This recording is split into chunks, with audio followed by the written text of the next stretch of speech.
Մենք պետք է դադարեցնենք հայրենիքի փնտրտուքը եւ մենք պետք է դադարեցնենք երազանքի հայրենիքի փնտրտուքը, որովհետեւ Հայաստանի Հանրապետությունը մեր երազանքի հայրենիքն է։ Իրական Հայաստանը հասավ IT ոլորտ, երբ քաղաքացին այլևս չի խոսում սեփական երկրի օկուպացված տարածքների կամ պատմական հայրենիք վերադարձի մասին, հանդարտվում է եւ սկսում է աշխատել, համոզված է Փաշինյանը։ Իսկ իդեալի մրցավազքը պետք է դադարի հենց դպրոցից։ Չկա ինչ-որ բան, որ իրանց ամենօրյա կյանքի հետ առնչվում։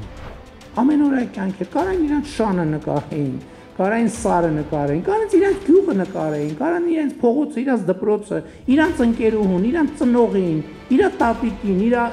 իր ուսուցչուհուն, ուսուցչին, բայց ոչ մի բան։ Եվ դա շատ ծանր տպավորություն թողեցին վրա, այն առումով, որ ես հասկացա, որ մենք նաև կրթական համակարգով մենք մեր երեխեքի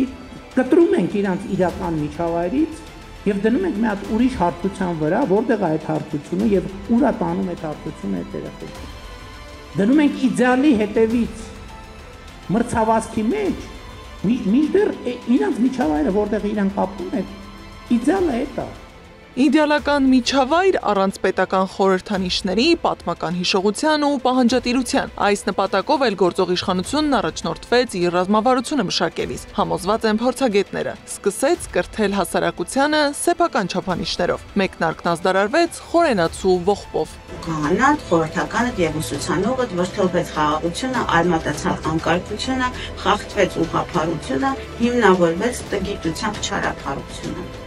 Պարտանալու շատ բան լուծե կա, բայց այն ինչ որ գրված է ողբում, ոչ թե որ պարտանալու էր, առնվազն շտկելու էր։ Ողբից էլ սկսվեց մի ամբողջ արշավ, կրթվելը նորաձև է խորագրով, ազդարարելով հյուրախաղերի մեկնարկը։ Սկսվեց շրջանառվել իրական Հայաստանի գաղափարախոսությունը։ Հայաստան, որի սահմանների մեջ չէր մտնում ոչ Արարատը, ոչ Արևմտյան Հայաստանը, ոչ էլ Արցախը։ Իրական Հայաստանը միջազգայինորեն ճանաչված 29743 քառակուսի կիլոմետր տարածք ունեցող երկիրն է, եկել է ժամանակը, որ մենք ինքներս ճանաչենք Հայաստանի Հանրապետության տարածքային ամբողջականությունը։ Այս գաղափարներն սկսեցին քննարկել փոքր խմբերի հետ, իսկ հետո մեծացրին մասշտաբը, հասնելով դպրոց, սկսեցին վերաշարադրել պատմությունը։ Ապագայի գլոբալ հակամարտությունները մարդկանց ուղեղների, մտքերի համար պետք է տեղ ունենան։ Իսկ մարդը ձևավորվում է որպես անհատականություն, որպես անձ դպրոցական տարիքից։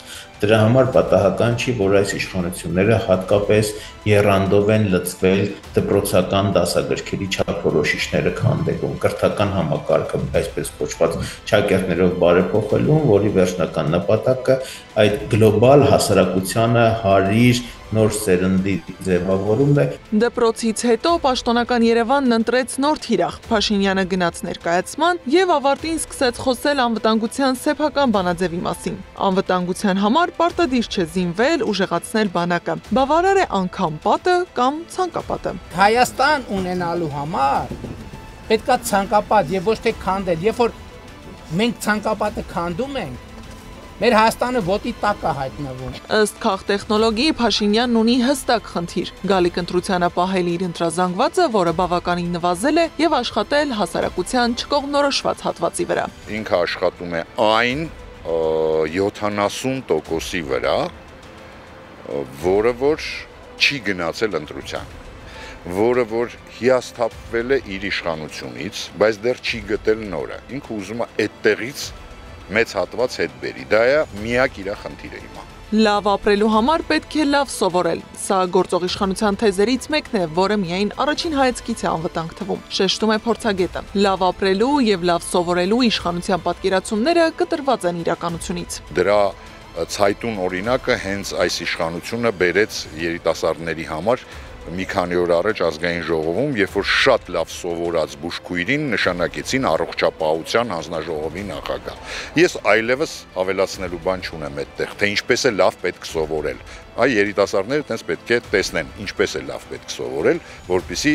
կարողանան ղեկավարել ինչ-որ ոլորտ, տվյալ դեպքում ամենակարևոր ոլորտներից մեկը առողջապահությունն է։ Բանակցություն զրոյական կետից, պատմություն զրոյական կետից, անվտանգություն զրոյական կետից, կրթություն, գիտություն, մշակույթ, արվեստ, ամեն բան սկսել զրոյական կետից։ Սա է իշխանության ուզածը, ասում են փորձագետները, ձևավորել ազգային դիմագծից եւ ավանդական արժեքներից զուրկ սերունդ, որի համար չկա ոչ գաղափար, ոչ սկզբունք, ոչ էլ հեղինակություն, այլ կա պարտվածի հոգեբանությամբ ապրող ու միշտ զիջման պատրաստ քաղաքացի, որը մեղադրում է բոլորին, բայց ոչ երբեք ինքն իրեն։ Գառնի Մութաֆյան, Սեդա Մակարյան, Գեգամ Ղազարյան, Մհեր Դավթյան, ABC Media։